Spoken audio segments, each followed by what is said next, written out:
Welcome to MJC Learning. In today's session, we are going to study about issue of debenture as per the rules of 2014. Come, let's go into our lecture.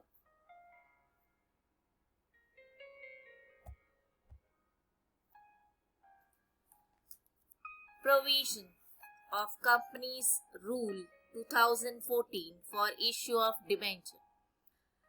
Now in this we are going to just see what the rule of 2014 says for issue of debenture.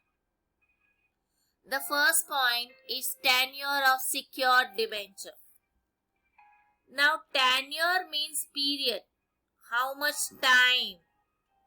Secured debenture. See, there are different types of debenture.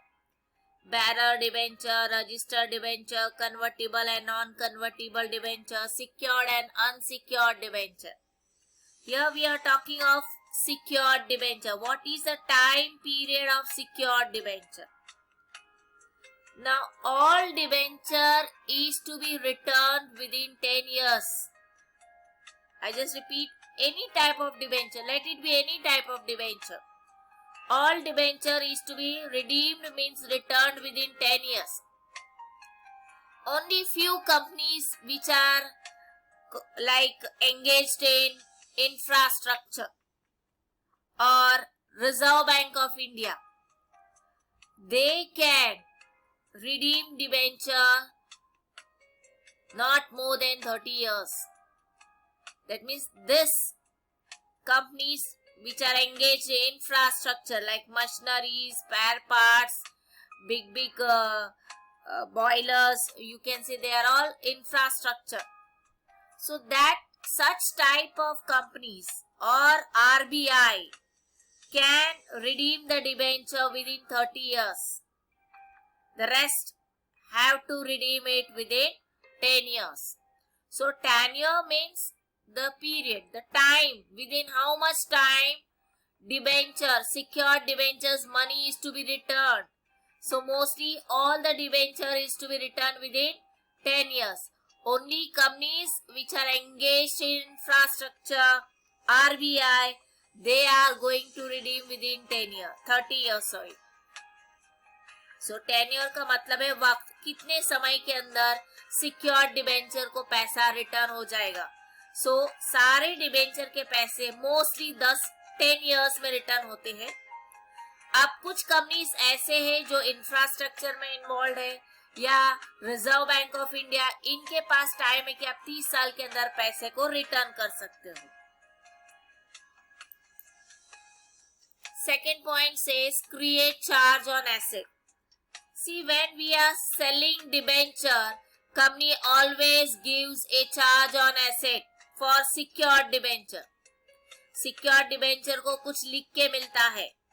जब company उसको लिख के देती है तो उसे कहा जाता है charge on asset. Company has to create on asset and the value should be adequate to cover the value of debenture and interest paid. So charge is created on asset. And value should be adequate. Value means कितना. अभी suppose debenture 1 lakh का है तो मेरे को जो लिख के देंगे एसेट, जो भी चार्ज क्रिएट किया जाएगा वो भी 1 लाख का होना चाहिए. So that tomorrow if company is not giving me the money, I can sell that asset and I can get my money. So company has to create on asset as per the value. What is the value of debenture? As per the value, company will create a charge. मान लो company ने debenture बेचा है 1 लाख का, तो company asset भी charge में देगा 1 लाख का सेम. सो अगर कल कंपनी पैसे नहीं दे रहा है तो डिबेंचर होल्डर वो एसेट जो 1 लाख का है वो बेचेगा और अपना पैसा लेगा. सो हमेशा डिबेंचर की जो चार्ज होती है वो डिबेंचर की वैल्यू देखकर और उसको इंटरेस्ट कितना दे रहा है उसको देख के होता है.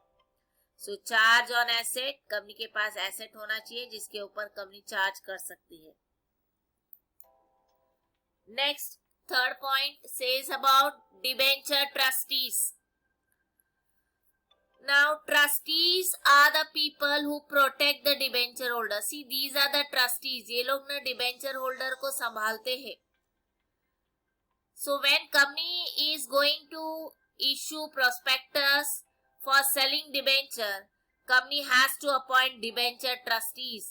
Company जब भी prospectus बांटेगा तब debenture trustees को भी appoint करेगा. और वो डिबेंचर ट्रस्टीज एक एग्रीमेंट करेंगे और वो एग्रीमेंट को बोलते हैं debenture trust deed. What is that agreement called as debenture trust deed. I repeat, company prospectus बेचेगा. प्रोस्पेक्टस कब देगा? जब कंपनी को डिबेंचर बेचना है.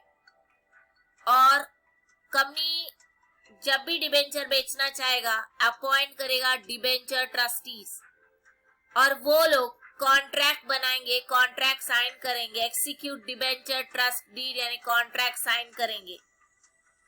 अब उस कॉन्ट्रैक्ट के अंदर क्या है? Terms and condition, rules and regulation जो दोनों ने अग्री किया है. कंपनी एंड ट्रस्टी के बीच क्या रूल्स एंड रेगुलेशन, क्या बात फाइनल हुई है, वो लिखा जाता है इसके अंदर. So just repeat, appointment of debenture trustee. When company is issuing prospectus, company has to appoint a debenture trustee and complete the contract. Now complete the contract means execute debenture trust deed. See, they are filling the contract. Contract sign हो रहा है. किन दोनों के बीच contract है? Company and the trustee. Fourth point, create debenture redemption reserve. See, if company is selling debenture, then after 1 year or 2 year, debenture money is to be returned. कहाँ से return होगा? Company has to make debenture redemption reserve account. Must maintain. ये account बना के रखेगा company. And in this account, company has to maintain at least 25% of value of debenture. Suppose company ने 1 लाख का debenture बेचा है तो इस अकाउंट के अंदर 25% डिबेंचर की वैल्यू के हिसाब से पैसा होना चाहिए.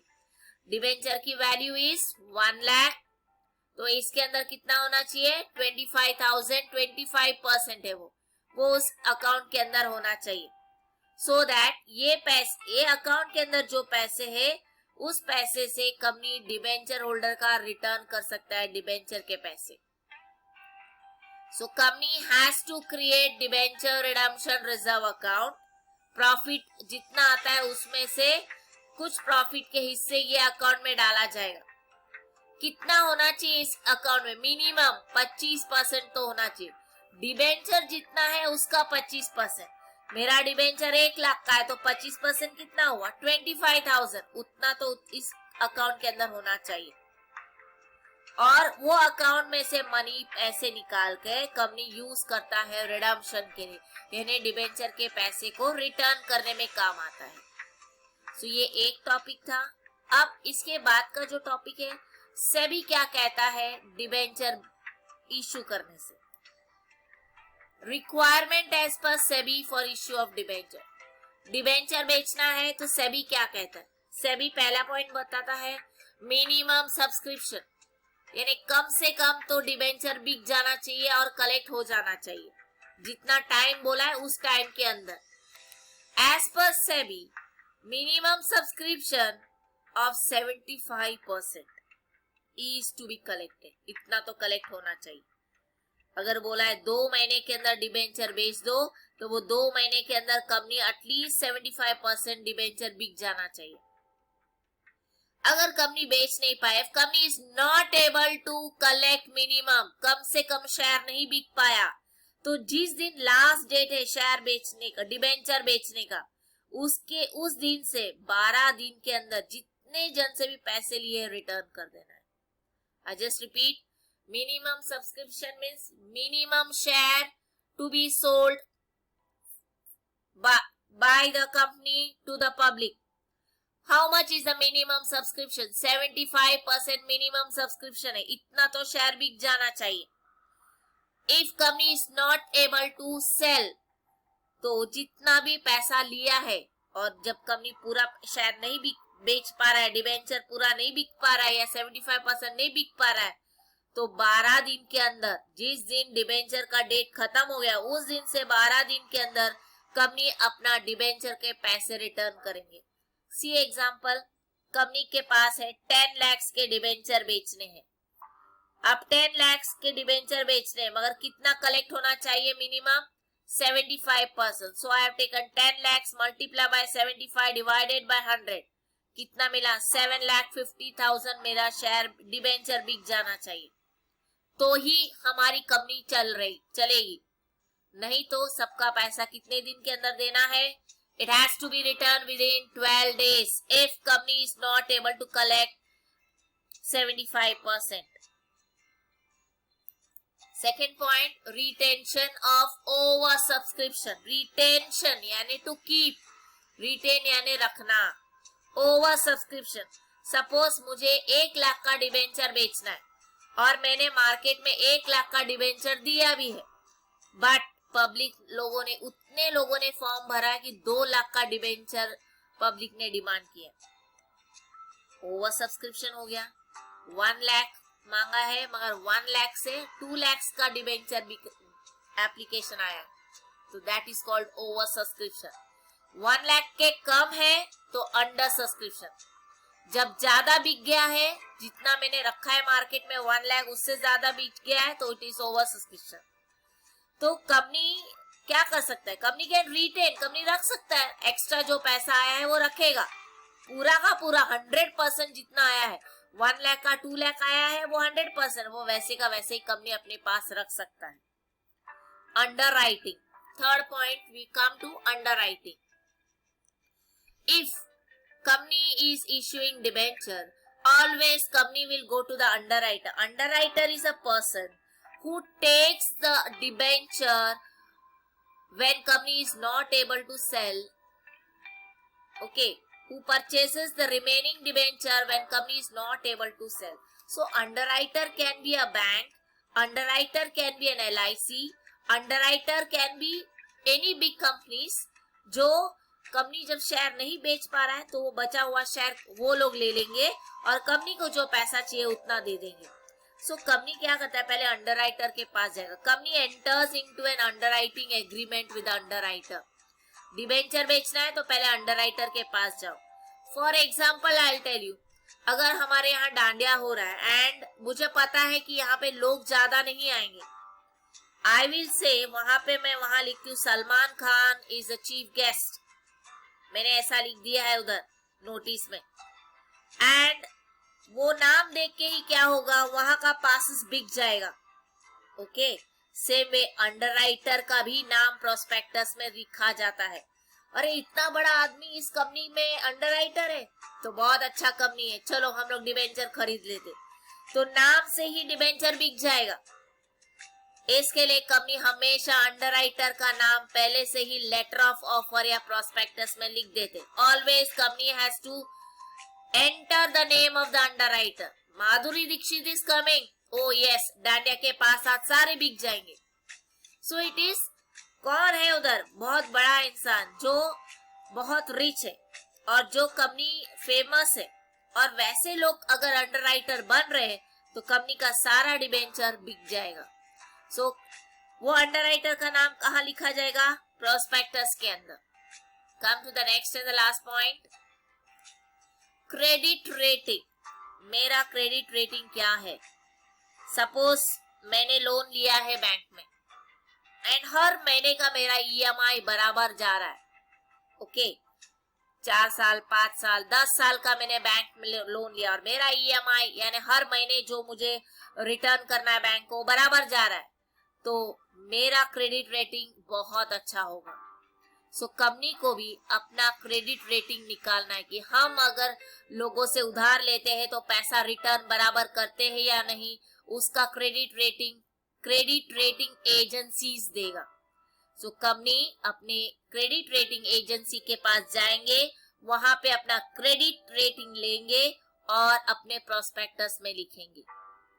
वो क्रेडिट रेटिंग अच्छा है तो डिबेंचर पब्लिक खरीदेगा। So credit rating is very important.